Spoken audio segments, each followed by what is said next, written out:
Part 21. After dressing up as the evil girl in the second game, I opened my eyes and found myself in the Sure. Author, Mei Guicheng. Chapter 202. For several days, Anaxi used the system to see that werewolves and mermaids were coming in and out of the vampire duke's castle from time to time. As much as she didn't want to believe it, the only thing that could bring them together was Syrah. The vampire's venom didn't kill her, and she survived. After all the lies were exposed, she lived well. Syrah had already broken up with her. If she pointed the finger at herself, if she wanted to ask them to kill her, it would be easy. Just thinking about Anna 11 made it difficult to sleep and eat, but her arms couldn't hold her thighs. Lizzie was determined to ask her to follow her to visit. If she didn't go, she would marry her off as soon as possible. She blocked Syrah's escape route, and also lost her own escape route. "Where is your mother?" Lizzie calmed down and asked again. Anna 11 reluctantly put on a white goose yellow felt hat and got into his car. "I left early in the morning. I don't know where to go." "Forget it, just the two of us will go." Because there was still a car to drive, Joey, the driver, was left to drive in the end.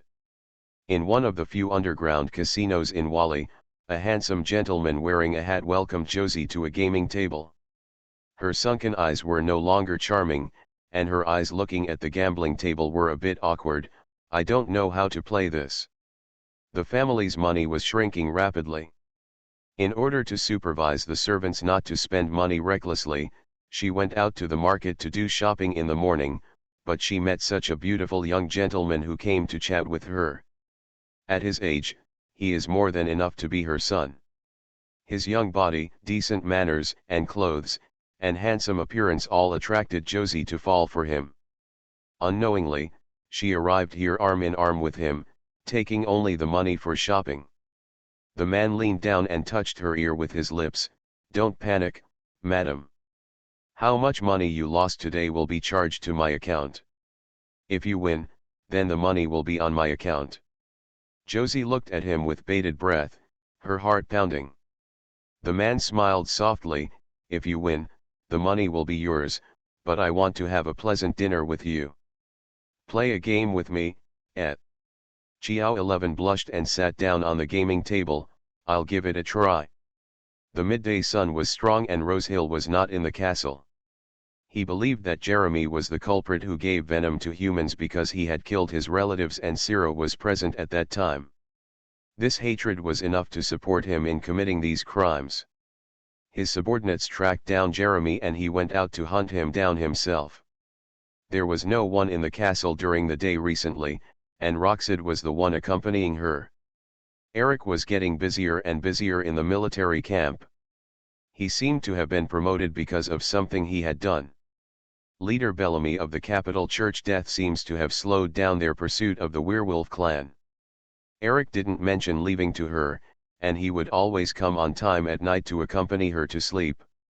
Now seeing how they were reluctantly coexisting peacefully because of his critical illness, Sierra did not dare to express any thoughts other than scratching the ground with her toes. "The only thought I have is that my emotion of escaping from this world has become clearer. When 3 relationships are put in front of you for you to choose, you will find that the sin you have made is irreversible, and rejecting anyone is a torture. Are you ready?" "Syrah." Lucid knocked on the bathroom door. Sarah knocked on the wall with a small stick. 2 clicks meant it was not yet.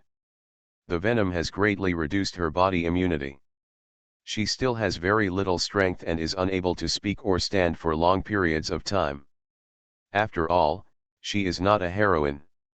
Her physique is the same as that of ordinary people. She does not have any golden fingers. Now it only takes any minor disease to kill her. Rawside knew that she was even more vulnerable than before, so he never left her. Having him by Syrah's side, always ready to save lives, was also the reason why Rosehill decided to go out and catch people in person. After the smell in the bathroom dissipated, she knocked on the wall. The door outside quickly opened, and a tall young man came in. He skillfully lifted her up from the toilet and let her adjust her skirt. Every time this happens, Sierra blushes and doesn't want to look at him. "Are you still shy?" He stroked her back, kissed her temples, and said warmly, "I like the way you can't do anything but rely on me." She wasn't shy, she felt that every time she asked him to come in and help put on the skirt after taking care of her physical needs, how could he endure the smell and still say he liked her without changing his expression? "The sun is nice outside. Can I take you to play in the water?"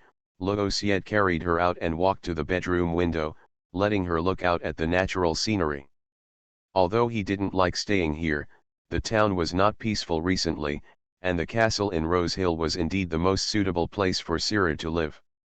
He learns to admit it and accept it? Sierra nodded lazily. A fashionable new hat was put on her head by Logosiet, and he tied a bow with lace around her neck. She was dressed in a blue tutu. It really looked like he was holding it in his hands and starting to dress her up. Exquisite doll. She couldn't help but glance at the smile on Logosiet's face. His lake blue eyes were filled with admiration and warmth, which showed that he really enjoyed the feeling of manipulating her wantonly. Feeling rebellious, Sierra took off her hat and put it on his head, flattening the fluffy silver hair on her head. She paired her evilly beautiful face with a white lady's hat, which looked nondescript. "Ha ha ha ha." Her pale lips curled up, and she laughed in an unpleasant and hoarse voice, but stopped in time and swallowed. Seeing how happy she was, Logosiet rubbed his nose against the tip of her straight nose. "Are you so happy? Is it because it's on my head?" Seeing that he was also smiling fondly, the blush that had just faded from Sierra's thin face faintly appeared again, and she nodded her chin firmly. "Then I'll wear it, as long as you're happy." He carried the soft and fragrant girl out of the castle and headed to a small pond not far away. The small pond that can be seen at a glance is surrounded by a circle of trees. The sunlight shines directly down on it, and it breaks into substantial shapes in the air. A short wooden trestle was built by the lake. Sierra was placed at the end of the trestle. She looked at the light green lake and couldn't help kicking off her shoes and dipping her feet in it. Just as expected, cool and comfortable. She narrowed her eyes slightly, looking like she was enjoying it. Logosiet held her waist to prevent her from falling, and rubbed the soft flesh of her waist with his fingertips from time to time, enjoying his hand. "Khalida asked me to bring you a message. She has prepared a lot of food and weapons and piled them into the factory as you requested. There will be no problems there for the time being, and she will not escape by train." Sierra figured it out after a moment's thought, and she took out the small notebook she carried with her now. "Is it because of Zachary?" Logosiet snorted. "That guy went to live in that woman's house, and she really built a big fish pond for him. It seemed to him very humiliating, extremely humiliating. After dressing up as the evil girl in the second game, I opened my eyes and found myself in the Shire." Author, Mei Guicheng. Chapter 203.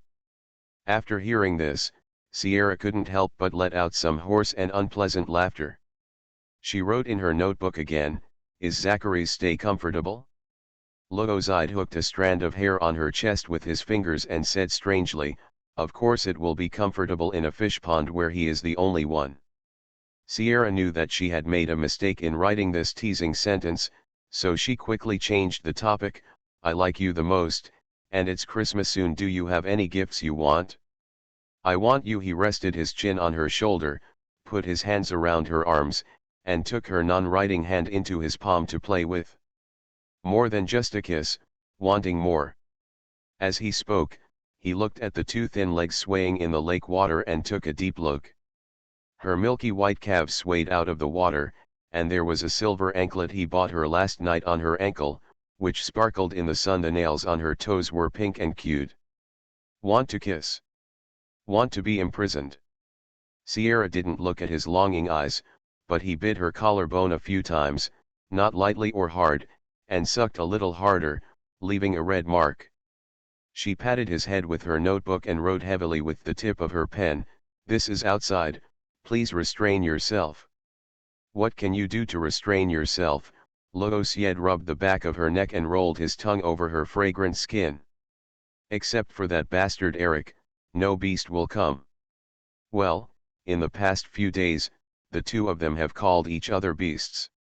Sierra rolled her eyes helplessly and swung her feet a little wider, splashing a lot of water on his trouser legs.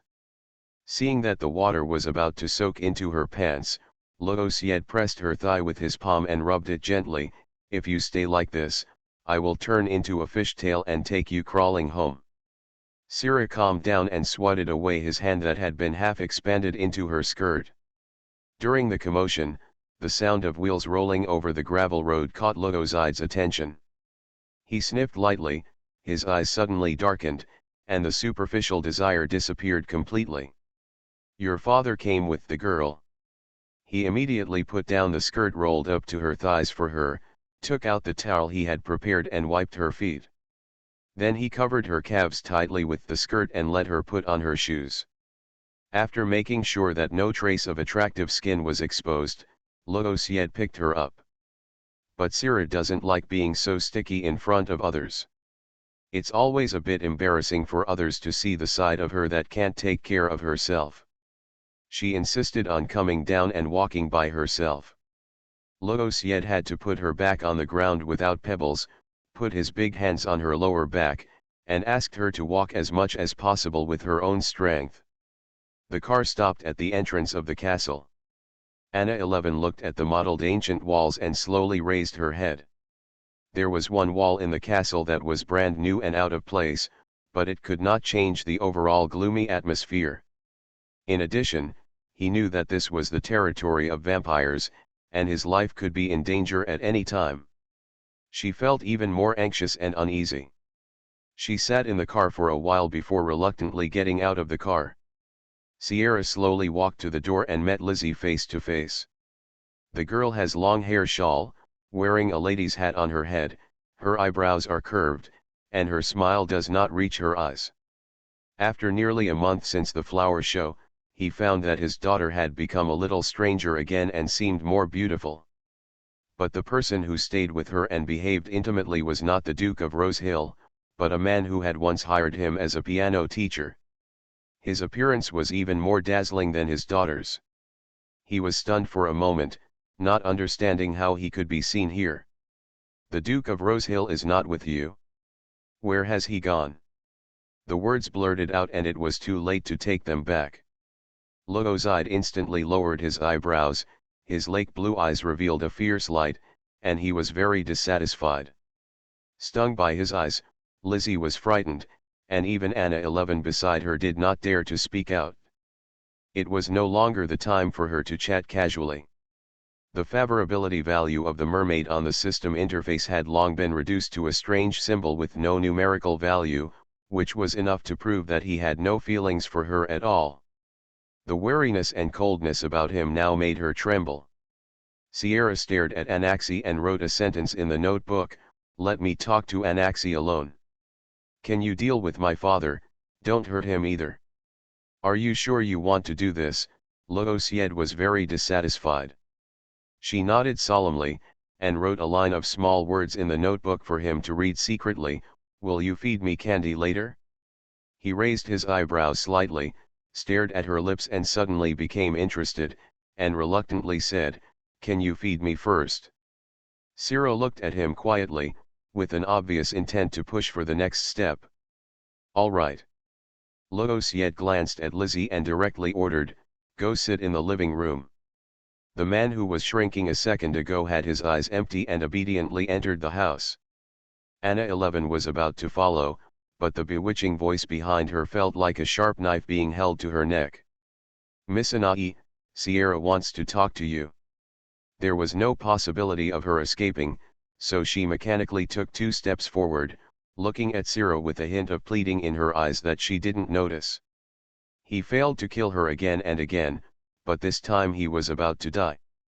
How could she not be afraid? Sierra looked at her pale face, her lips curled up, and she smiled evilly. There were several benches on the mountain road behind the castle, with a circle of leaves falling around them. Sierra sat down on the chair, but Anaxi who stood in front of her did not dare to take a step forward, and her calves were trembling slightly. It was a deserted place, and it would be too easy for Sierra to get revenge on Rawside if she was instigated to kill her. She couldn't suppress her panic. It wasn't until the evil-looking mermaid left her sight that her racing heart could calm down. Anaxi hesitated and asked cautiously, "You can't speak now. Are you still satisfied with the consequences you caused?" Sierra held up the notebook and looked at her with a smile. "Don't talk nonsense, how can I have this ability?" Anna 11's eyes were darting around, but she didn't dare to look at her. "Sierra, Yolanda is in the basement of the castle. Do you want to accompany her?" "What do you mean?" Anna 11 lowered her eyes and tried to take a deep breath to adjust her mentality that was about to collapse. "Rosehill used some means to force her to tell the truth. You are alive today only because I saved you." Cyril looked at her with a smile. "It's a pity that you couldn't kill me. Your system doesn't live up to expectations. Can't you think of some reliable way?" The words in her notebook stung Anaxi's eyes. She tightened her palms, exhaled and asked, "What exactly do you want to say?" "I keep you just because you have a system, and I hope it can give me a reasonable solution to leave this world," Sierra wrote calmly. "But this is still unbelievable to Anna 11. You are listening to Novels at Bless Up channel. Wish you happiness and luck. Please subscribe to receive new novels. How do you feel about this novel? Please like and leave a comment. After dressing up as the evil girl in the second game, I opened my eyes and found myself in the Sure. Author, Mei Guicheng. Chapter 204. She suddenly gained courage, took a few steps closer to her, held the hem of her skirt with both hands and said angrily, "I've already tried it. Do you think I don't want to kill you? No one wants to kill you more than me. Why can't you just die as I wish? Why can't you?" Sierra's eyes didn't even waver. She wrote a new line of words with the tip of her pen and raised it up to show her, "I will give you and your system one last chance. 3 days. If there is no new way, I will kill you. Since the collapse of the world may be a way to return home, destroying the game is naturally within the scope of her attempts." Once she figured it out, Sierra had nothing to fear. Unable to say a word, she let go of the book with both hands, patted Anna 11's face, and then stretched out her hand in front of her, gesturing for her to help her up. Reluctantly, Anaxi had to help the person up. Sella was walking unsteadily, and it took a lot of effort for her to hold the person up. When the road came down a slope, she had just thought of pushing the person down, when Cyril looked at her with a smile on her face, which made her feel scared. The two entered the castle. Loosied was sitting in the living room and saw her. "Where are you going?" "Basement." He frowned. "It's dark down there, so be careful where you go." Anaxi received the warning in those lake blue eyes, and had no doubt about the consequences she would suffer if she let Syrah fall while it was dark. She gritted her teeth and held Syrah's arm, and the two of them cautiously made their way to the ground. The cellar full of stones was dark and damp. Sierra pushed the door open and motioned for Anai to hold up the gas lamp and look inside carefully. At first she didn't dare go in because it was too dark, but due to the pressure from Syrah's eyes, she gave in. "What does this smell like?" Anna 11 pinched her nose and took a step inside. As soon as the last note fell, it turned sharply and turned into the shrill wail of a ghost. "Ah! Ghost!" The harsh noise caused Sierra, who was leaning against the wall, to rub her ears. Her delicate face was half immersed in the darkness, with a bit of horror. Anaxi ran out wildly, shaking the light in her hand, her eyes dilated in fear. "Let's go." After a few minutes, the two of them returned to the ground. Anaxi's legs weakened and she knelt on the ground, looking at Syrah as if she were looking at a ghost. "What did you do to Yolanda? That simply can't be called a human being. Yolanda turned into a limbless but still alive monster." Sierra wrote honestly, "I didn't do it. She has always known that Yolanda was disabled by Rose Hill, and she knew how he tortured people. Today was also her first time going down, and she didn't dare to look at it. Duke Rose Hill, and she guessed it right away, and when she wanted to speak again, Syrah put her hand on her lips to make a silent gesture. In 3 days, bring me the solution and let the system contact me proactively. If not, then I will tell Rose Hill that there is another murderer missing, and you will be the second person to be put into the cellar. How could you be so cruel? Anaxi burst into tears, leaving a stream of liquid between her legs. She was so scared that she peed. SHH, please don't let Roxt hear this. This is a secret that belongs only to the two of us. She smiled, a smile that was chilling. Anai stood up and staggered out, until she rushed out of the gate and got into the car. If there was a jackal chasing behind her, she grabbed Joey's collar and shouted, "Drive! Let's go!" The exchange between the two sisters ended, and Roxide drove away Lizzie, who had empty eyes. Seeing him walking towards her, Sierra turned the pages of the book without leaving a trace, covering up the previous conversation. What did we talk about? She was so frightened. Logosied bent down to pick her up, put her in his arms and sat down in the living room. Nothing, just a small threat to stop her from trying to get your idea. Although he knew it was more than that, he still raised his lips in relief and took out a piece of gummy candy from the ceramic bowl in front of him. The gummy I bought last night has a strawberry-flavored filling inside. Do you like it? Sierra licked her lower lip and hesitantly wrote, maybe tomorrow, when the sun goes down. Eric should make dinner. Right now. When she becomes a doll in the palm of my hand, there is no room for her to resist. Logosied pushed her onto the sofa and began to unwrap the jelly beans with her fingertips. Some fine powdered sugar leaked out of the paper wrapper and sprinkled on her collarbone, and rolled a lot further in along the arc. The next second, his thin lips pressed against her, with powdered sugar staining his lips. Then he held Sierra's chin, rolled and kissed her lips, and blocked her lips fiercely. He said it was about eating sweets, but how could he be so obedient and let her eat sweets? They always had to share them together. Well, she held the notebook in her hand, almost pulling out a piece of paper. After sharing the powdered sugar that fell on him, Lucid then bit into the gummy candy and put it into Syrah's mouth. Her eyes were moist with water, and her sickly cheeks were very red. This delicate look was a bit embarrassed, but it particularly attracted the animalistic nature that burst out of him. Luoxid's eyes deepened. You let me eat sweets. Sierra bit the candy bar and wrote a sentence with trembling hands. The words were very sticky.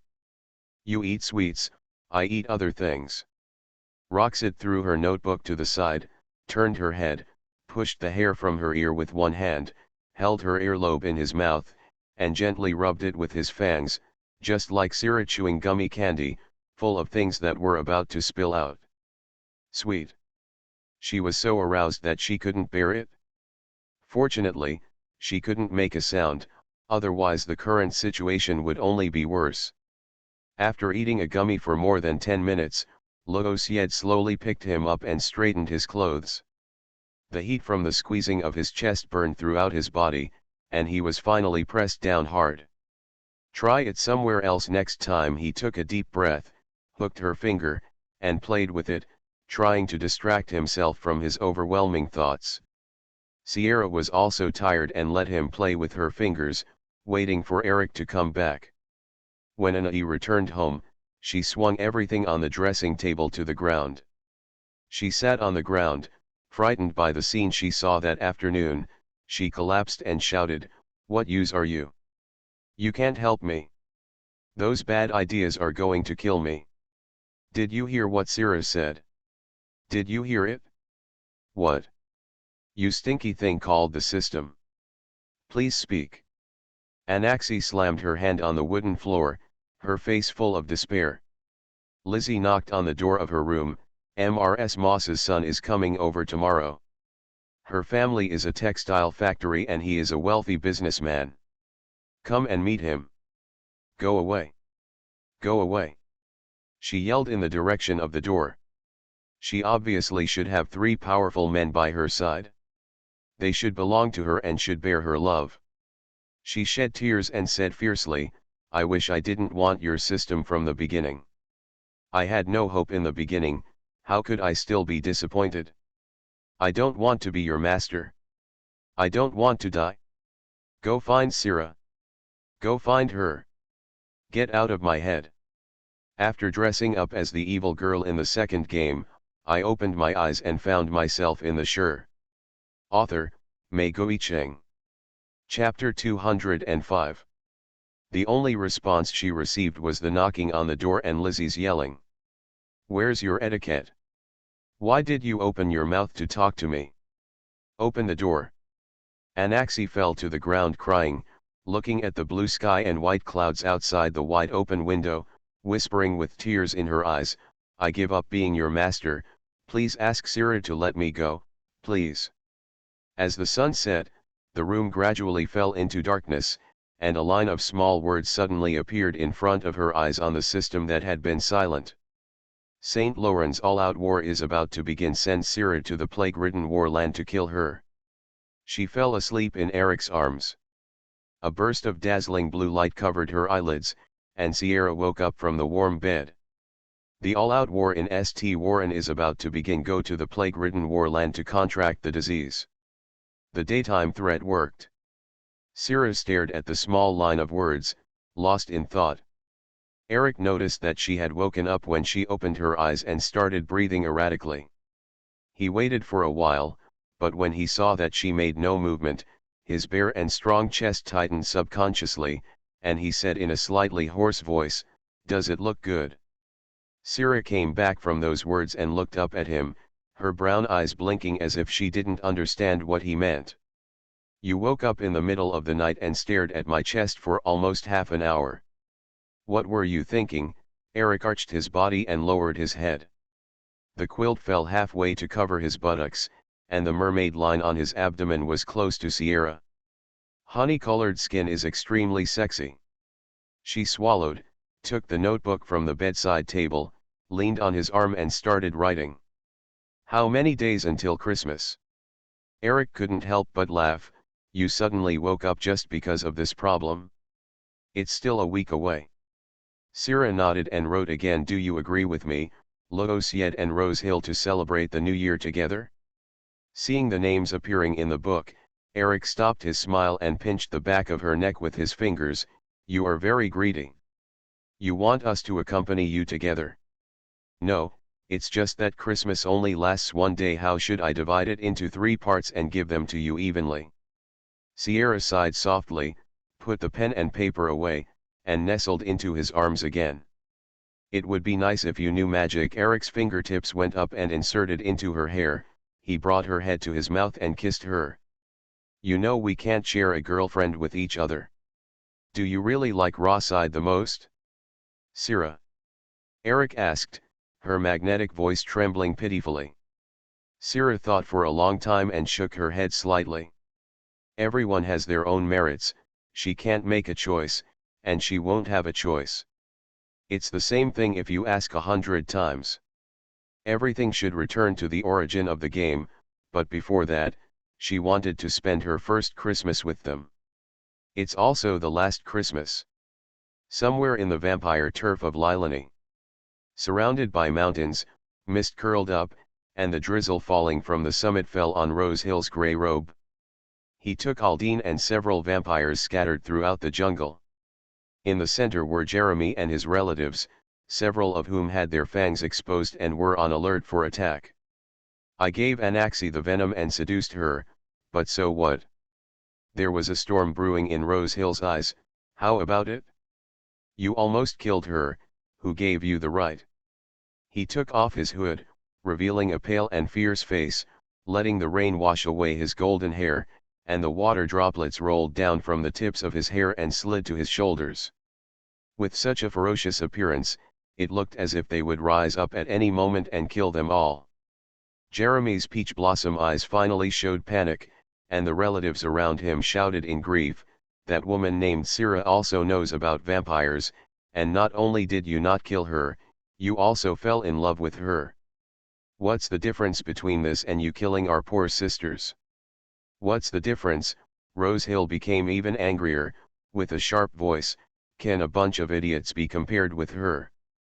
Jeremy's relatives said loudly, what does it matter if she has good abilities? That's just an excuse. You broke the treaty and fell in love with a human, told her your identity, and didn't turn her into a vampire. In essence, you and there is no difference between your sister. You don't even realize that your love for a human girl goes beyond the rules you created. Even the master who established the rules has abandoned his rules. Can the existence of the treaty still convince the public? Aldine knew the seriousness of this sentence. It was not easy to control an army of vampires with their own abilities. Their relationship would never be allowed to be separated by one thing. This matter must be resolved as soon as possible. Master Aldine looked at the female vampire who talked the most and was the most desperate, and licked his lips. Can I kill her? Rose Hill's side face with the light behind her was extremely gloomy, and her bright red lips stood out in the darkness as if they were stained with blood. The red lips raised a sarcastic arc, and the words he spoke were careless and full of murderous intent. Sella's feelings and talents are so special that they deserve my time. She will be the best wife and work of art for me, and you want to destroy her before that happens. You almost killed my wife because of the love of an idiot and an incompetent mortal. Ah! A soft cry passed through the thick fog in the mountains, and it was extremely cold. Keep Jeremy, that's my gift to Sierra. There is an essential difference between a well-trained vampire army and ordinary vampires. After just a moment, the shrill howl shook the birds on the treetops. Rose Hill turned his eyes slightly, and a fire was reflected in the irises. The dismembered corpse was thrown into the fire, and more dazzling flames burst out. Jeremy was controlled and screamed in despair. He just wanted to take revenge on Rose Hill out of bad intentions. He just wanted to kill Sierra, a human who seemed insignificant but was actually an inverse scale. Why would he do this? His scream stopped abruptly. A wonderful idea suddenly formed from the bottom of my heart. He has seen countless kinds of love in the world. He should have understood the specialness of Sierra. He should have understood that it was his reverse scale the day she sat on Rose Hill's lap. Why would he make the mistake of seducing a woman named Anna 11 to poison her? There was no reason for him to do this and kill all his relatives. Rose Hill squinted at him. After a while, he put on his hood and led the people out of the forest. The raging fire was completely extinguished by the heavy rain after burning the body. Christmas is getting closer. There are also more and more news in the newspapers about the St. Warren Kingdom's attack on the fringes. It is said that the Kingdom of Sunderland secretly stepped in behind the scenes and sold many weapons to St. Warren at extremely low prices, so that this exploited and impoverished country began to rise up in resistance. Sierra looked through the newspaper and already had a few places in mind that she wanted to visit after Christmas. After dressing up as the evil girl in the second game, I opened my eyes and found myself in the Sure. Author, Mei Guicheng. Chapter 206. Are you going to buy Christmas decorations? Luo Xied saw the small words written by Sierra in the notebook. What do you need? I will ask Terry to buy them directly. I want to choose myself. Sierra walked around the sofa twice in the living room, indicating that she was fully capable of walking alone. She had been holding back in the castle for too long, and she couldn't wait to put on her wings and fly out to see it. Seeing her excitement, Luo Xied said indulgently, "Okay, let's drive there." Sierra clapped her hands happily and rushed to hug him. He took her into his arms, with affection in his eyes, and touched her hair and kissed her. La Side agreed to stay at the castle and spend Christmas with Sierra. This was what she expected. He is not sensitive to such festivals, and they have no special meaning. The only thing that is kept in mind is that I want to give him a special gift that day. Zachary and Khalida fell in love and disappeared all day long. The only driver was Terry, who looked indifferent. The three of them arrived at the lively market together. Sierra got out of the car and went to the store across the street to choose some stars and toys to hang on the Christmas tree. Mrs. Josie passed by on the arm of a gentleman whom she recognized at first sight. Sierra looked at her back, tilting her head from time to talk and laugh with the gentleman next to her. Her face was blocked by a thin layer of black mesh, making it easy to identify the woman's shy posture. "How is this going?" Her dad was cuckolded. Loosiet held her waist and also noticed the couple with a huge age difference. He whispered, "Your stepmother recently goes to the casino with a man every day." "Who runs that casino?" He raised his eyebrows and said with a smile, "Who else do you think?" "Without a doubt, Rose Hill. She didn't agree to kill the person, so he thought of another way." After buying the gifts later, "Let's go take a look." Sierra held up the notebook. "I almost want you to go take a look." Loosiet pinched her waist. As early as when Rose Hill implemented the plan, he knew the whole picture. Now that time has passed not long ago, it is time to harvest. After all the gifts on the Christmas tree were bought, Loosiet paid the money and everything was carried by Terry. He bought so much that he bit into a bag, which looked like a human-shaped Christmas tree. Sierra's voice was much better than a few days ago, and she could pronounce a few syllables that were not particularly unpleasant. She laughed hoarsely and wrote a line of words. "Terry, I bought it. You can put the things in the car. You're tired of carrying them." Terry glanced at Loosiet and got his agreement, then turned to put things in the parking place. With only 2 people left, Loosiet asked, "What gift are you going to prepare for me? Or should everyone have one?" He had seen all the things she bought. They were all ordinary decorations, nothing special. "Sierra, everyone is unique. So there are 3 copies." She nodded. "You know I can't favor anyone, but I still like you the most." Loosiet snorted and reluctantly agreed with her usual coaxing tactics. The two had lunch before going to the casino where Josie played. The first thing you see is a spacious hall with a few lamps hanging from the top, a dark red carpet on the floor, and a dozen square or long tables. The smell of tobacco and alcohol wafts in the air. Most of the men who came to gamble were dressed reasonably well. The casino in Rose Hill seems to be divided into different levels. The person in charge here saw Sierra from afar and came over enthusiastically to invite her. "Miss Sierra, we have a clean table here. The Duke will sit at it when he comes. Could you please come over?" He knew her, and Sierra was not too surprised. The huge ruby pendant was the best proof of their relationship. They all regard her as the future boss lady. Loosiet hugged her and said, "Do you like this casino? I can open one for you too." Whatever made him jealous, he wanted to buy it with money and give it to her. Sierra shook her head in amusement and was guided to the VIP seats on the second floor. A curved terrace offers a panoramic view of the casino. At a glance, she saw where Mrs. Josie was. The person in charge bent down and personally brought her a glass of hot milk, and then gave lucid wine. "We have been waiting for you for a long time. At the request of the Duke, we will show you a performance. Do you think we can start?" Sierra blinked and nodded.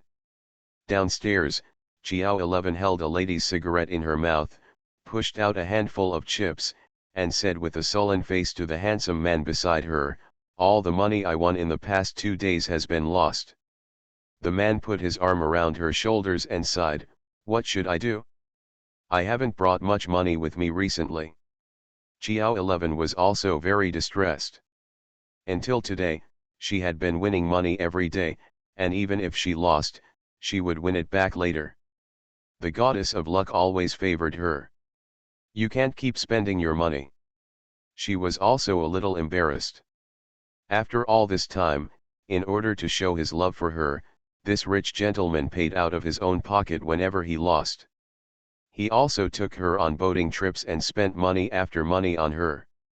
It was a happiness she had not experienced in the elderly Lizzie for a long time. The handsome man smoothed the wrinkles on her forehead with his fingertips, and said softly, "How about this?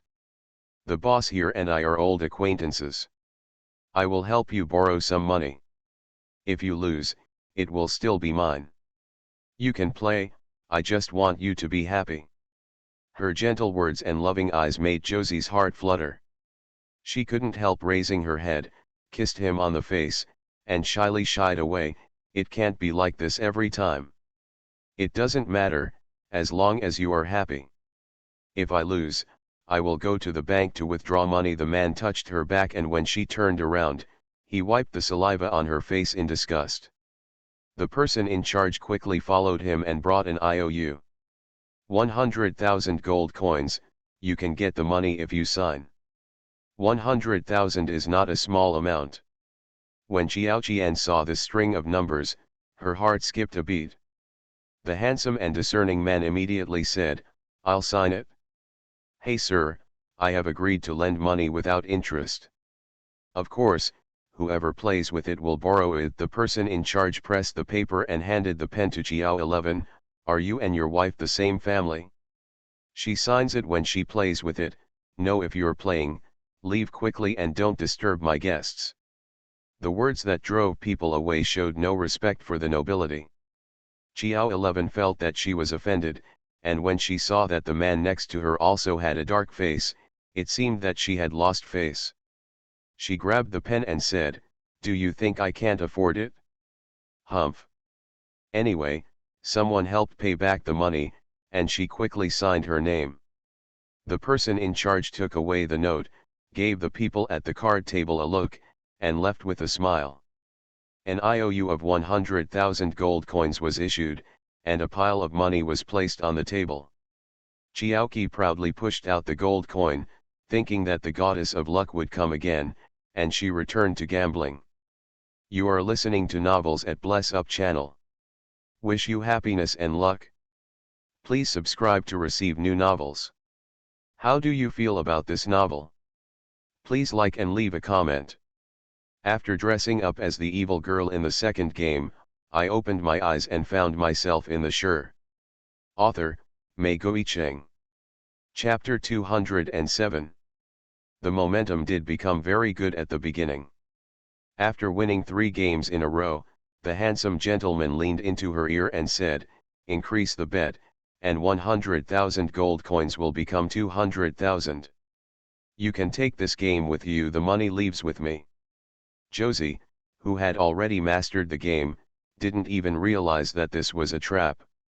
She trusted the people around her very much and obediently doubled her chips to 10,000 gold coins. When there was a setback after the winning streak, and she lost her previous money, there was no turning back for Josie. The poker table stakes make the money in your hands start to flow into the hands of the people around you like water. Why did you lose again? She pushed the gold coin to the person diagonally opposite and took a long drag on her cigarette. "Are you still betting, ma'am?" The dealer smiled and asked, "It seems your luck is bad now." "Bet. Of course you bet." When Xiao Qian wanted to use gold coins as chips again, her hand came up empty. She lowered her head and was shocked to realize that she had lost all the 100,000 gold coins in just a few handfuls. She had never played such a big bet. After she came to her senses, she looked at the gentleman next to her in a panic. "Dear, my luck has just gotten worse again, I..." Before he finished speaking, the man blocked his mouth with a finger, and a new IOU that had been prepared was taken out. "It doesn't matter, you can ask the boss here to borrow some money. I will go to the bank to withdraw the money now, help you pay it back." He still didn't care after spending so much money on him. The turbulent love in Josie's heart almost overflowed. She didn't even hesitate at all this time, and she signed her name without even looking carefully at the amount written on it. The 2 years added up to almost 500,000 gold coins, and finally fell into Sarah's hands. The person in charge of the casino said, "The money that Mrs. Josie loses will go into your account. It is a gift prepared by Mr. Duke for you." Sarah put away the IOU and nodded. Luoxid's face was full of jealousy, I will give you more when I go back. Sierra. To be honest, she is already a super rich person now. It only lasted 2 hours. After eating the elaborate afternoon tea prepared for her by the casino and nibbling pastries, the highlight of this time came on stage. Xiao 11's poker skills were already terrible, but the people she played with were all specially arranged to have a certain level of winning and losing, which made her addicted. After she lost countless hands in a row, she lost all her money again. In the end, the person still didn't show any fear at all. The handsome gentleman will pay for her. This is a truth she has been trained to understand after they have been together for a long time. Only this time, the gentleman who agreed to go to the bank to withdraw money didn't come back for a long time. "Madam, are you still betting? You have lost all your money," the dealer reminded her. "I'm waiting for someone to send money, don't talk to me so rudely." Xiao Qian raised her neck and looked out the door, but she just felt that it took too long to go to the bank. After a while, she reluctantly stood up from the chair and said, "I'll go find him." She put out her cigarette, held up her skirt and walked towards the door. Her feet were halfway out, and her arm was grabbed violently by a rough palm. A strong casino bouncer stopped her. "Why are you going?" "I'm going to find someone." Josie struggled a little, but when she found that the other person wouldn't let go, she immediately shouted, "What are you doing? What are you doing? You don't know who I am, do you?" "I don't care who you are. You owe a total of 470,000 gold coins. We only release you based on the money." The strong man's bodyguard threw him back, and Xiao Qian stumbled and fell to the ground. In an instant, dozens of pairs of eyes around her looked over, including a few familiar people. High-end casinos naturally attract rich people and nobles. Xiao 11's face turned red, and she quickly gathered up the black gauze on her face. She stood up and put her hands on her hips and said loudly, "That gentleman who spent a lot of money just now? He has a lot of money. When he comes back, he will help me pay off all the money. I want you to look good." Watching her act out on the balcony, Sira curiously asked the person in charge, who was always waiting beside her, "What kind of gentleman is that man?" "What gentleman?" "That's a man from the Duke's brothel." Sira opened her eyes wide, looked into Luxid's eyes, and then laughed and fell into his arms. What Xiao 11 despised the most was the lower class. If she knew that the person accompanying her for so many days was a prostitute who slept with thousands of people, I don't know how she would feel. Rose Hill's move was indeed heart-wrenching. Soon, the news reached Josie's ears. The person in charge of the casino came forward in person with 2 ES and asked Josie to pay back the money. "If you can't pay back the money today, then the debt will be settled on Master Lizzie."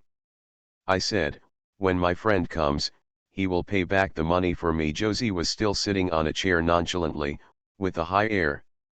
The person in charge sneered and pressed the IOU on the table. "What friend? How can your friend who works as a male prostitute in a brothel get so much money to pay off your debt?" Josie's face froze and the corners of her lips twitched. "What are you talking about?" "Mrs. Josie, I met that man because he often brought women here to play, and he is used to borrowing money from me.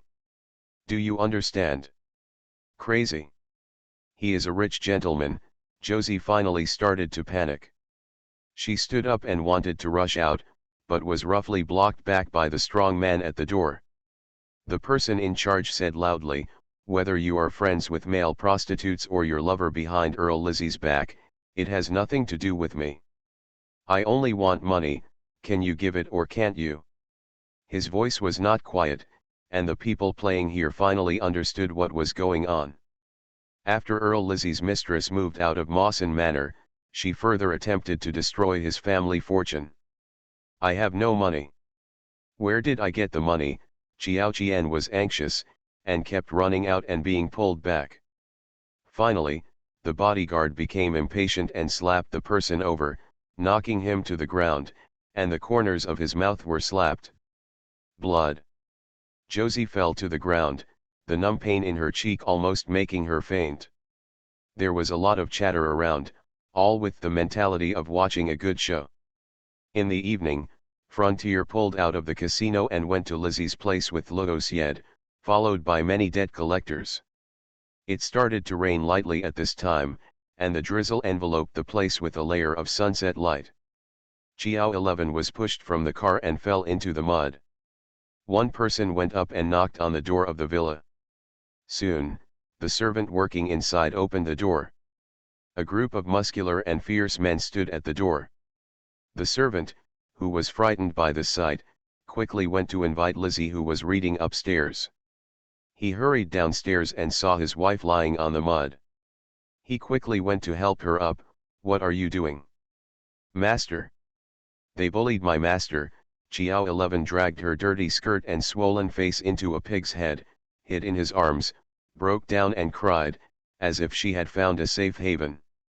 After dressing up as the evil girl in the second game, I opened my eyes and found myself in the Sure. Author, Mei Guicheng.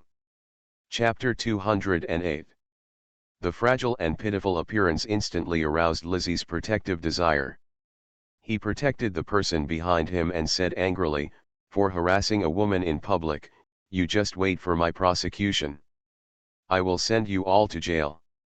The person in charge of the casino did not panic at all. He took out 2 EAs with a smile and put them in front of Lizzie's eyes. "Sue? Then I'm afraid Master Lizzie will have to hire a better lawyer to help you win the 470,000 gold coins owed by your mistress dead." "What?" Lizzie was stunned for a moment, and subconsciously looked at the 2 pieces of paper. Her expression of indignation changed in a second, from weak to unbelievable. "It's written in black and white, Earl, your mistress came to gamble in my casino and borrowed 470,000 gambling funds from me. She lost all her money. You can't rely on her. Even if you sue me and go to trial, you and your wife will go to jail together." The person in charge touched the mustache on his lips, looking like he was sighing with pity. "You go out early and come back late every day just to gamble. You always tell me that you go out to meet other ladies for tea. Are you lying to me?" Lizzie let go of her hand, pushed Chiaoqi away, and let her fall into the muddy water. She was worse than a drowned rat. The paint on her face was washed away by the water, leaving 1 streak of yellow and 1 streak of white. It was ugly. "No, I just play a few games occasionally, not every day." Josie was so panicked that she knelt on the ground and moved to his feet again, hugging his thighs, and cried, "I just played a few games to relax. What I'm feeling is that everyone in the casino teamed up to defraud me." "Really, sir? You believe me?" "Hey, madam, you can't say this nonsense. You bring a male prostitute to your door every day to gamble. Did I take the initiative to force you to come and have fun? There are so many people in the place, everyone can see clearly, and so you asked that male prostitute to come to me to borrow money, and I borrowed it because you were Earl Lizzie's lover." The person in charge of the casino changed his words at this point, and pointed all the fingers at Chiaoqi. "When I heard that she was still a male prostitute, his mistress was involved with a male prostitute." Lizzie covered her chest, with veins popping out on her forehead, and shouted sternly, "Male prostitute? I heard you right, Josie. You actually went behind my back to find that dirty and low-grade thing. Are you so hungry?" "I don't know. I didn't know that man was a male prostitute." "He couldn't be, he is obviously a gentleman. He is a gentleman when he is in front of me. He spends money generously and has never shown anything." In desperation, Chiao 11 told her story about being with the male prostitute, which was equivalent to indirectly admitting that she really went out early and came back late every day with a man. Knowing that she had been cuckolded, Lizzie could no longer hold back her inner feelings. She raised the crutch in her hand and aimed it at Josie's back, hitting her hard. "I'm not good enough for you. I still have to go find her. You're a male whore. You want to piss me off. You really want to piss me off." For his lover who has been with him for more than 10 years to do such a thing is more disgusting than anything he has done before. The crutch in Lizzie's hand hit her harder and harder, causing Josie to scream in pain and crawl back desperately. "Don't hit me, master. Don't hit me. I didn't. I didn't." This scene unfolded on the street, and the person in charge of the casino glanced in the direction of Sierra's car, as if to ask if she was satisfied. Of course this alone is not enough. Lizzie's crutches were numb in her hands, but Jiaoqi was still stubborn and refused to admit her mistake. She only shouted in pain, "That man and I are just friends, he is definitely not a male prostitute. Don't sue the casino to clear my name, I'll go by myself. I'll go by myself. I'll understand even if I die." To this day, she still firmly believes that the man accompanying her is a wealthy gentleman, and she does not think about the loophole that he tricked her into signing a large bet and then ran away. The person in charge of the casino walked away at this time, held an umbrella to Sierra's car, bent down and asked respectfully, "Miss, do you think I should vacate this house now, or go to court?" Sierra thought for a while and wrote down a few lines. "Go to the court, have a public trial, and decide whatever sentence you want. It is best to have half of the rich people living in Wali come, let the male prostitute also appear, confront Jiaoqi in court, and then recover all the property and release it into my account." Ruthless enough, he gave her a thumbs up and stepped back on the water. "Go to the court and I'll have the lawyer deliver the indictment." The person in charge of the casino left a few people to watch them to prevent people from running away in the middle of the night, and then he slowly got in the car and returned to the casino with the remaining subordinates. Sierra looked at Jiaoqi, who was beaten severely and was lying dying in the muddy water, and felt happy. On the way back, it was getting dark. We passed Gail's butcher shop and the car slowed down. There were lights on inside, and it was clear that business had just concluded. Gail opened the door and could tell by smelling the smell that Sierra was sitting in the dark car. He glanced in her direction, frowned slightly, and quickly walked back without stepping forward to say hello. There were raging wars outside, and the leader of the church was killed by Rose Hill to ensure that Greenie could be safely pregnant. They had no intention of leaving for the time being, and their relationship with Sierra maintained a delicate balance. She knew very well that they were not enemies now, and they were definitely not friends. Just the only ally who can help her. To leave these three non-human beings, she would definitely not be able to sneak away on her own. No matter how far the journey was, her amazing sense of smell and various superpowers could quickly figure out her route. She must find help from non-human beings who also want her to leave in order to have any hope. These werewolves are a good choice. She had betrayed them, and they should have wished that she would stay far away from Eric and stop playing with his poor sincerity. "What are you thinking about? I'm so fascinated by this store." Logosied put his arm around her waist and pinched her pensive face. "Nothing, let's go home and chop down a spruce to make a Christmas tree." She thought she would be busy tomorrow. "In fact, I'm quite busy tonight. Rose Hill is back." Before Logosied reached the gate of the castle, his evilly beautiful face darkened, and his eyes remained alert. "He brought back more than one vampire." He sounded a little angry. "It's okay, if you feel bad, just go back tonight," Sierra replied to him on paper. Dream. No matter how uncomfortable she was, Logosied would not put her in danger, and the same was true for Eric. He smelled a group of vampires breaking in from a long way away and followed their car up the mountain. It was completely dark now, the rain had stopped, the mountains were covered in mist, and the castle looked ghostly. There was a familiar classic car parked at the door. Sierra pushed away Logosied's hand and stepped into the living room. The fireplace was burning brightly. The temperature in the mountains was not high after midsummer, so she felt very comfortable. Rose Hill was standing by the fireplace, tall and tall, holding a cigarette between his fingers, the flame of the cigarette flickering brightly and dimly, looking cool and dignified. After dressing up as the evil girl in the second game, I opened my eyes and found myself in the shore.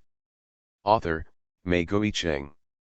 Chapter 209. Ah! Cyril let out a hoarse cheer and raised her skirt to meet him. You are finally back.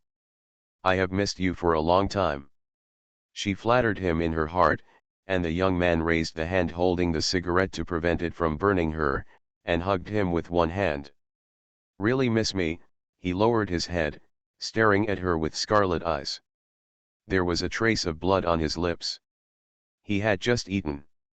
Anyway, Luo Xiet couldn't hear it, and Syrah didn't nod, so she just thought about it secretly in her heart. Rose Hill touched her waist, which made her legs weak. I brought you a gift. You gave me many gifts, and I even opened one today. It's different, it's special. He put out the cigarette, tickled her pretty little nose, hiding the coldness in his tone, and said calmly, only you can break it. Sierra grabbed the hem of his clothes, feeling interested in him, and looked at him in a good mood with her crooked eyebrows. The awkward scene between the two of them was very dazzling in Luoxid's eyes. He became jealous and pulled the person out of his arms after a few steps. Okay, I think it's almost time to reminisce about old times. Sierra was afraid that he was going to fight, so she immediately looked at Rose Hill, and seeing that he was calm, she just licked her empty fingers and said, after dinner, I will take you to the back mountain to open the gifts. Eric came in from the gate shortly after, and the three parties met again, looking at each other with vigilance and sparks in their eyes. As long as these three people were together, Syrah would always feel a creepy feeling behind her. Aldine also followed Rose Hill back. She heard that several vampires came, but she only saw the two most familiar ones. Dinner was also cooked by Aldine, but both Eric and Lucid were wary of each other, fearing that the other would inject some venom.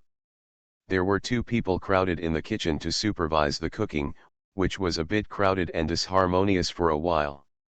Taking advantage of the opportunity, Sierra asked Rose Hill about Mrs. Josie. He leaned on the sofa, folded his legs, and said casually, it's just to make them lose everything and go to jail for a few years. This punishment is very light, isn't it? Sierra thought for a while and asked again, what should Anasai do? Oh, I plan to get her into a brothel. If you want her to live, then let her live. Rose Hill curled her lips and replied, her voice sounding like a devil's whisper in her ears. She nodded, accepting the ending. No matter how bad things get, as long as she is eliminated as a bug, she can start over.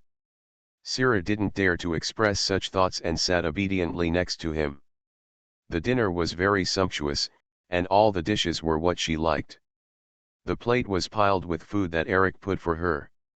She couldn't eat it with her mouth open. The man next to her, Lucid, grabbed the food from her fork in a bad way, and she finished the meal. One more lick of silver fork and one more provocative glance at Eric. Eric took away her fork and calmly replaced it with a new one. The one just now was dirty, please eat it with a clean one. Luoxid's face suddenly sank, and he looked at Syrah with aggrieved eyes, as if he would feed her with his mouth if she changed. Syrah is neither eating nor eating now. Being attacked from both sides, she couldn't help but stand up, walked out of her seat holding the red wine bottle, and sat down next to Rose Hill. Can you have a drink? Rose Hill. Want to drink? He lowered his eyes and looked at her. Sierra nodded, not wanting to eat dinner anymore. She was full. If she continues to eat like this, her stomach will feel uncomfortable all night long. He raised his hand to take the bottle and poured some into the two glasses. She grabbed one and drank it in one go. Rose Hill saw her drinking water like a pet rat, with the corners of her lips raised, staring at her with interest, and taking a sip of her wine from time to time. Sierra wiped her mouth, strengthened her courage with wine, and wrote a sentence in her notebook. Let's have a good Christmas and stop fighting about me after the holidays. I will make my choice. The neatly written sentence made the atmosphere at the dinner table tense. Eric's resolute face was tense, Luo Xiet's eyes were a little nervous, but Rosehill still looked cold and leisurely, and seemed not to be disturbed by these words. "I want to spend Christmas with my family." Eric took a long time to squeeze out these words. Syrah nodded as expected. "I will go see you, don't worry." She knew he wouldn't come, but she wanted to accompany him on such an important holiday. Rosehill's hand paused, and he suddenly put the cup heavily on the table. He glanced over with cold eyes. "Don't tell me it's him." Because in the next second, he would rise up and kill the smelly wolf first. He never bothered to compete with others for anything, but Syrah had to be his. Syrah neither nodded nor shook her head, just said no in her heart. Rosehill's eyes regained their composure, and Rosset saw his emotional changes in his eyes, knowing what Syrah said in his heart. He was unhappy that he couldn't hear what she was thinking, and he also knew that the answer must not be in favor of Eric, otherwise the vampire would not sit on the chair properly. The young teenage wolf didn't understand the little thoughts circulating at the dinner table. His heart and eyes were full of joy, and he raised his glass to Syrah and said proudly, "I'll wait for you." Dinner was spent reluctantly like this. Eric had to go back to work at night and couldn't stay. Before leaving, he placed a kiss on the forehead of Sierra, who was seeing her off at the door, and said softly, "I always feel that you are close to me now, it's further away." Sierra smiled and wrote, "What kind of metaphor is this, near yet far?" Eric scratched his short hair, a little embarrassed. "I just don't want to lose you, but no matter what choice you make, I will respect you." She stared blankly at the young man in front of her, whose beige skin was stained red, and felt sour in her heart. "That's why I don't want to hurt. Be careful and don't get hurt, even in the future." Eric smiled at her, turned towards the little sun that was rising in the dark night, and quickly disappeared into the dark night. But after a while, a mighty wolf howl could be heard. There was also a spruce to be placed as a Christmas tree at home, so Syrah sent rocks to the mountains to choose the most beautiful one and chop it back. When only Rosehill was left, she walked over and held his pale, cold hand. "Come on, take me to open the presents. There is an open space on the back hill of the castle. After midsummer, the leaves fall so much that they make a crisp sound when you step on them." Several people in black robes had been waiting for a long time. The two people standing at the front took a step aside with torches in their hands, their cloaks fluttering in the wind. The exposed person was kneeling on the ground with his knees spread apart. His pale face had several cracks on his face caused by struggle, like poor quality stained porcelain. Those dark peach blossom eyes were clear to Syrah. "It's Jeremy." She tugged on Rosehill's sleeve. He was the one who gave Anashi the vampire venom. He touched her face and said in an apologetic tone, "I am responsible for the torture you suffered. You are listening to novels at Bless Up channel. Wish you happiness and luck. Please subscribe to receive new novels. How do you feel about this novel? Please like and leave a comment." After dressing up as the evil girl in the second game, I opened my eyes and found myself in the Sure. Author, Mei Guicheng. Chapter 210. She blinked, and the curve retaliated. She was really bad. Mainly, she was rescued and suffered in vain. How terrible. You want to witness the person who hurt you turn into ashes. Rosehill took the torch and handed it to Syrah. The firelight illuminated his handsome and pale face. "You want me to kill him with my own hands? She has done a lot of bad things, but this is her first time killing a vampire. In appearance, Jeremy is no different from a human." Syrah immediately shook her head. "I can't do it, I don't dare." Rosehill had expected this and took back the torch. "I know you are a coward." Sierra pursed her lips in dissatisfaction. "Sometimes I am quite brave." Rosehill glanced down at her and mocked coldly, "Brave? Brave will not refuse my first embrace. You will have a whole new world now. These are two different things." The vampire next to him snorted coldly. Jeremy had just suffered a severe blow to his neck, and he was speechless. His thoughts were mixed. including confusion about why he wanted to kill Sierra, regret from his relatives for being implicated because of him, and reluctance and fear in the face of death. Along the way, these sounds always filled my ears. I actually don't understand. Jeremy regrets it, Rosehill said. Ah. Sierra didn't understand. What regrets? Do you regret killing her? He couldn't remember why he wanted to seduce Anna 11 to violate my bottom line. Rosehill looked at her, using the firelight. He observed the girl's smart eyes. He understood your importance to me at the last moment, but he forgot that he clearly knew that you were the only one for me, so why did he hurt you? Only. Sierra's heart was hit, and she rubbed her chest. What does that mean? The momentary dodge of those beautiful eyes was accurately captured by him. Rosehill leaned down, supported her thigh with one hand, and looked at her level. It means that there is a force controlling behind this. Is my guess right, Pull? At this second, Sierra was almost surrendered under his gaze. She clenched her hands tightly together and uttered a few words with a dry throat. What, power? This was the first time since her illness that she had spoken clearly. Rosehill looked stern, and the suspicion in her eyes was suppressed. Don't you know? Sierra.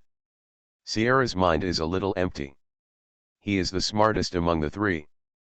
He can accurately grasp the key points at the slightest hint of trouble and follow the clues to find the truth. At this moment, no matter what she says, there is a possibility that her secret will be exposed. Several vampires holding torches disappeared around him, and the light suddenly darkened. Only the handsome face soaked in the firelight was fierce and eye-catching. She remained silent, and Rosehill threw the torch on Jeremy. Dazzling fire shot up into the sky, burning his grey robe, burning his skin and making the sound of breaking porcelain. Those messy thoughts were also annihilated in the fire. Sierra took a step back in fear. This little move was discovered, and the tip of his tongue touched his teeth. Afraid of me? No, the fire burns out too quickly. She immediately shook her head.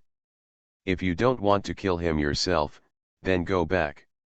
Sierra put a hand on her lower back, and when she turned her eyes, she arrived at the entrance of the castle. She was quickly thrown onto the bed, followed by a cold body pressing down with a sense of oppression. Rosehill stood above her, and Sierra looked at him, her eyes watery and slightly accusatory. His strong voice suddenly softened a bit. Do you want me to tell you about some of the abnormalities I've discovered after being together for so long? You say. She felt like she was a little broken. Who knew he would suddenly get angry? Your dining etiquette is terrible. When Sierra heard this, her watery eyes widened.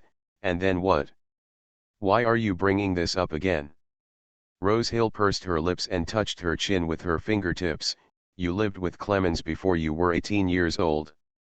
As far as I know, you were proficient in social etiquette and had a good temper in the first half of your life. You would never make mistakes in this regard. He had been to Leicestershire and naturally knew her well. It was actually easy to find some clues. It's just that he didn't think about it until the relationship was settled. Sierra's body has changed its core, and those social etiquettes belonging to the nobility, as well as body memory, will inevitably go wrong due to the long-term influence of modern life. It took a lot of effort for her to be a true noble lady. Sierra hummed, and her hoarse voice could speak out words again. This doesn't mean anything. Her lips were moist, and her cold fingertips rubbed them. Rosehill narrowed his eyes. The first time we met on the boat, I heard your heart. There was a lump in his throat, and as if he couldn't help it, he kissed her on the corner of her lips. You said I look like a vampire, wearing gloves and afraid of the sun. Sierra pinched the sheets with her fingertips. Because you're so white, like a character in one of those dangerous stories. You suspect that I am a vampire, and you are afraid of me. Fear in the name of love is not a good disguise. When he said this, his eyes became colder, and he put his hand on her waist and hugged her. Sierra bit her lower lip, feeling a little uncomfortable as his arms tightened around her waist. That was just a metaphor. You didn't take me to heart at that time, but you didn't want to kill me either. That's right. What really made him realize the problem was when he fell in love with her, but at that time love actually took over and made him ignore the strange problem. Until Jeremy's voice made him start thinking again. Rose Hill looked calmly, you were afraid of me and seduced me, and I fell in love with you in the end. Not long ago, I even made a decision that you would like. No, that's not right either. He quickly rejected the word like, you may not like it now. You hate first hugs, hate sucking blood, and don't want to become a vampire. You don't love me much. Marriage may be an excuse to prevent me from admitting it. Love your excuse. Syrah stared at him and began to gradually lose control. She loosened her grip on the sheets and took the initiative to hold his waist, intertwining her hands behind his back. Sierra buried herself in his chest and asked in her heart, do you want to marry me? The person on her body had no heartbeat but was very impatient. Now she gradually calmed down and held her tightly to her chest. I want to marry you. Syrah used to always pester her about marrying him, but was turned away by the words unworthy. Now this low-pitched and pleading tone made her feel dazed for a while. She wanted to answer him in words, but her chin was suddenly pinched, her defense instantly shattered, and her territory was crazily invaded by his breath. The hand entered the hem of her skirt, and Sierra's arm tightened around his waist. A thin cry came out of his mouth, but was quickly blocked again. Etc. Rose Hill. I haven't answered you yet. You stop. After dressing up as the evil girl in the second game, I opened my eyes and found myself in the Sure. Author, Mei Guicheng. Chapter 211. She was speechless, and there was a tearing sound in her ears, and she felt that her legs were suddenly cold without any covering.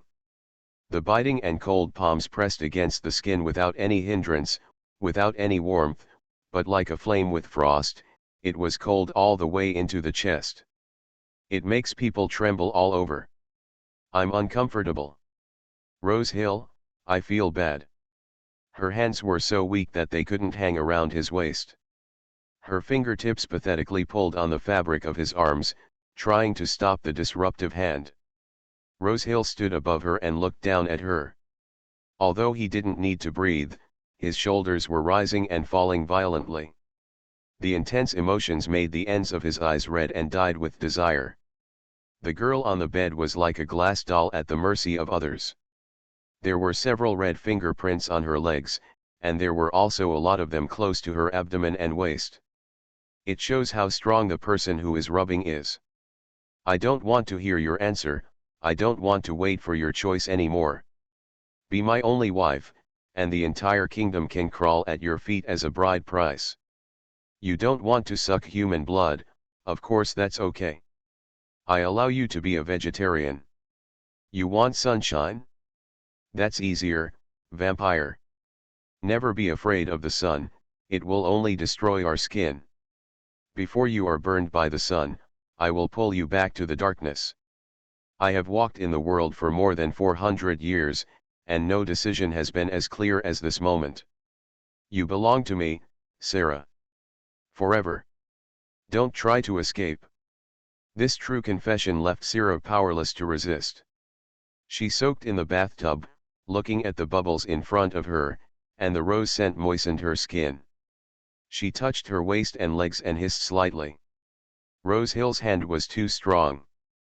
To him, it was just a touch, but she felt like she had been beaten. It hurt.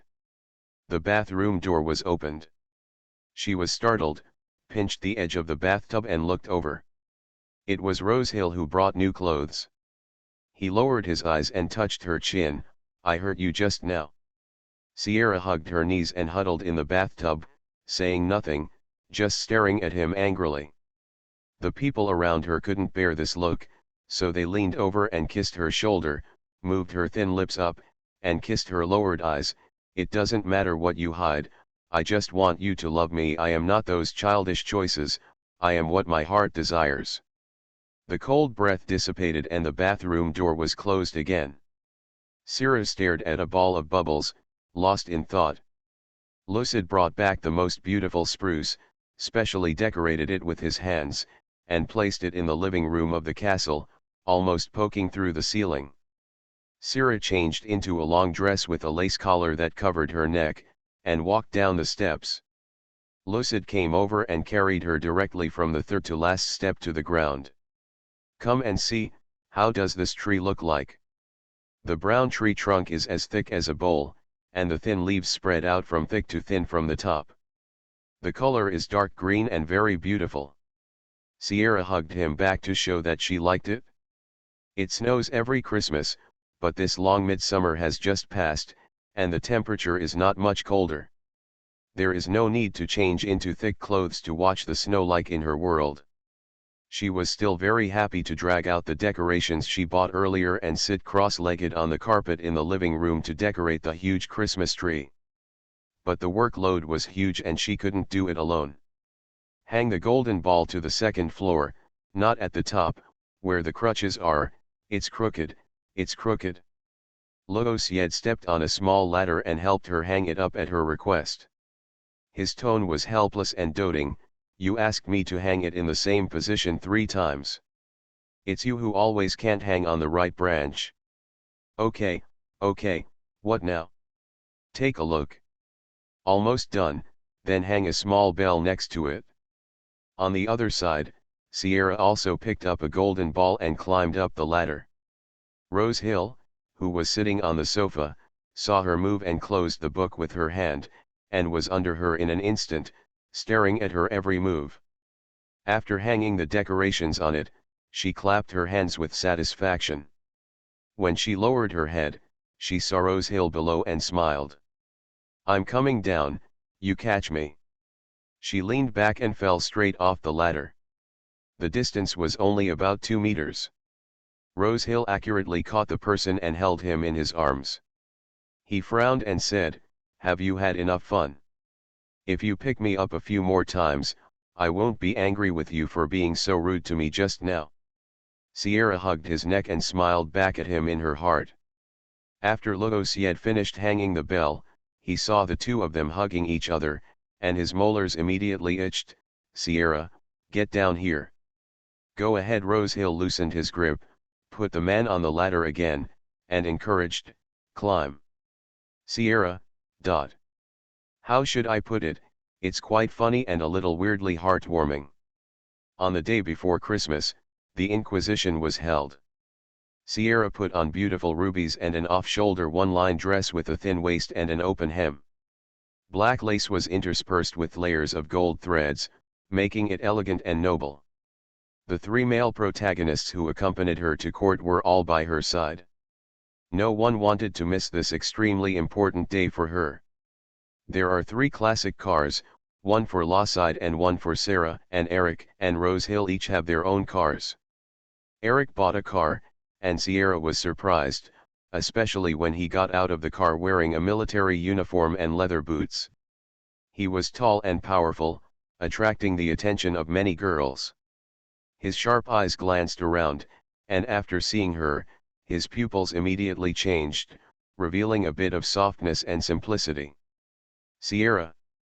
He walked straight over, took out a gift box from his pocket, and said sheepishly, "I can't come for dinner tomorrow. This is my apology." Sarah's voice is much better, the pronunciation is a bit difficult to hear, but the meaning is understandable. "What is it?" Eric was a little nervous. "Can you open it and take a look? If you don't like it, I'll change it." Sarah opened it obediently. Inside was a bracelet made of gray and black hair, with 2 wild beast fangs strung on one end. The dangerous part of the tip was polished and smooth, and it was not irritating to the touch. This shows that a lot of effort has been put into it. She took it out and looked up at him. Luosiad kept making bubbles of acid beside him. "He just wants to leave a scent on you all the time. He is not allowed to take it away." Eric became even more nervous when his mind was broken. He especially wanted to break the fish's neck and seal its mouth. How about I change it? Sierra dodged his outstretched hand and shook her head. I like it. A smile appeared on her lips and she repeated, I like it. Eric's eyes suddenly lit up. Then let me put it on for you. Good. She handed the bracelet to him and stretched out her wrist for him to help tie it. Rosehill saw the scene from behind and did not stop him. His expression was cold and there was not much jealousy in his eyes. Sierra's voice was very calm, which was the reason why he was able to maintain calm.